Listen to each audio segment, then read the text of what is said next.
ఆయుర్వేద ఆరోగ్య అభిలాషులకు ఆరోగ్యాన్ని ఆహారం ద్వారా అంటే ఆహారమును సక్రమంగా వినియోగించుకొని మన దైనందిక జీవితంలో అనేక వ్యాధులను మనం నియంత్రించవచ్చు.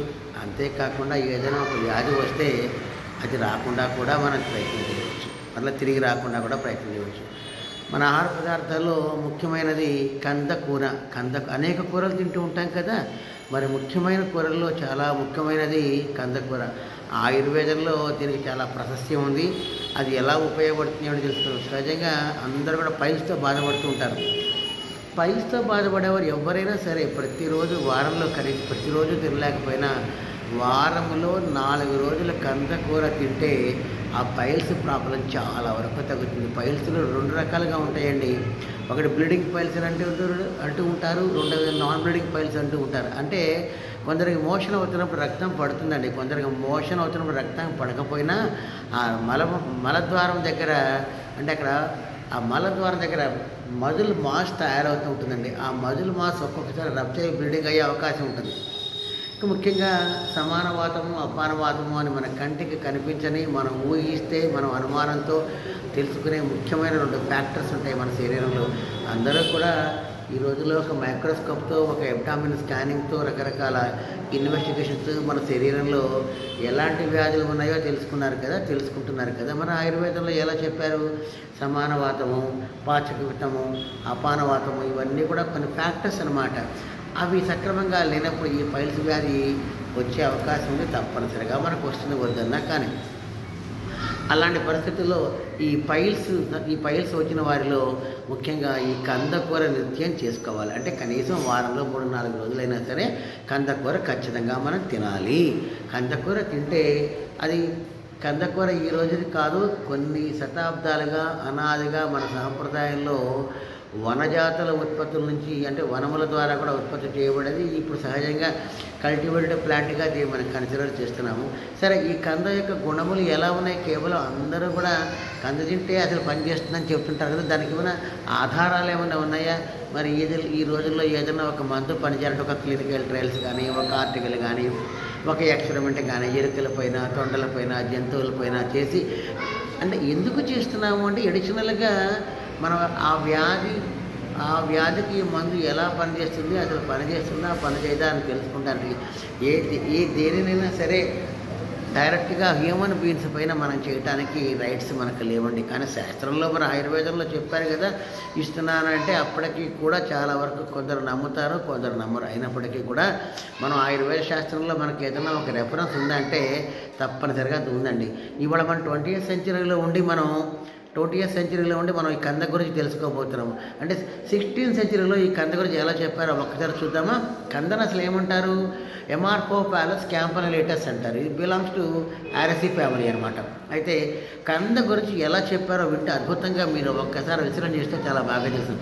సూర్ణ కందగ ఓలగ చ కందలో అర్షోగ్రహ ఇది అపి.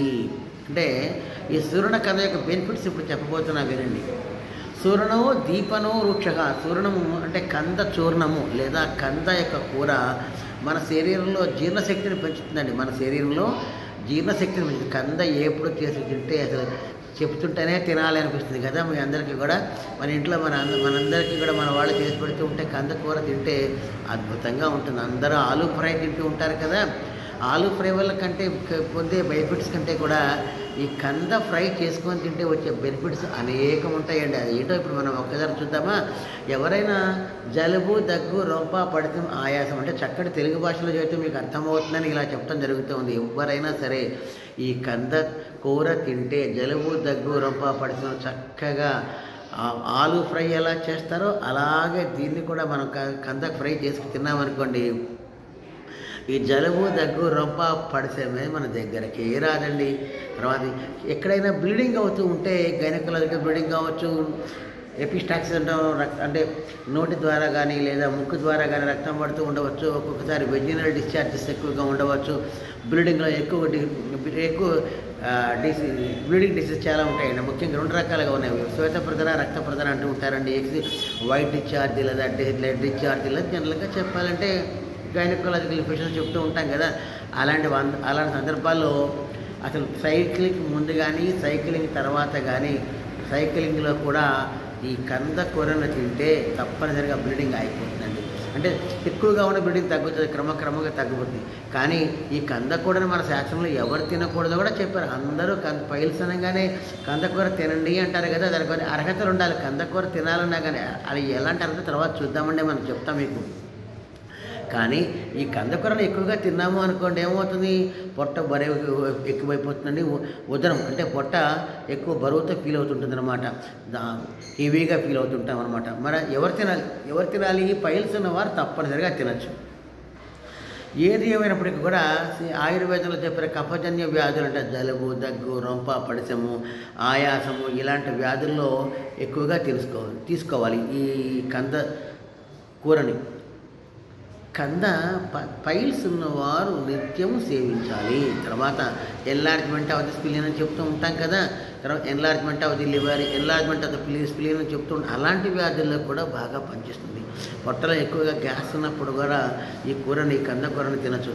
ఒక్కోసారి కొందరు పొట్టలో సార్ నాకు పొట్టంతా గ్యాస్ తిరుగుతున్నట్టుగా ఉందని చెప్తూ ఉంటారు. అలాంటి వారికి అలాంటి సందర్భాల్లో కూడా ఈ కందకూర చాలా అద్భుతంగా పనిచేస్తుంది. సర్వేషాం ఏవ కందశాకం, సర్వేషాం కందశాకం సూర్ణ శ్రేష్ఠ.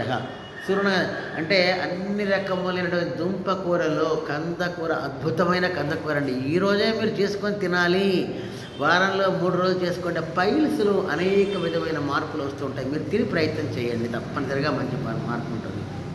అయితే దీన్ని ఎవరు తినకూడదు? అందరూ తినచ్చా? మరి చర్మరోగములు ఉన్నవాళ్ళు, చర్మరోగములు అంటే ఎలాంటి లెప్రోటిక్ కండిషన్స్ అయినా సరే, ఎవరైనా చర్మరోగాలు క్రానిక్గా ఉన్నాయనుకోండి, అలాంటి వారు ఈ కందకూరను తగ్గించి తినాలన్నమాట. వారికి పైల్స్ ఉంటే మరి ఎలాగండి అని మీరు అడుగుతారు కదా. అలాంటి సందర్భాల్లో మనం ఏం చేయాలి? చాలా తక్కువగా తినాలి. వారంలో 3 రోజులు కాకపోతే 2 రోజులైనా మనం ఖచ్చితంగా తినాలి. తింటే మాత్రం తప్పనిసరిగా మీకు కందకూర వల్ల అనేక బెనిఫిట్స్ ఉంటాయండి. కందకూర వల్ల అనేక బెనిఫిట్స్ ఉంటాయి.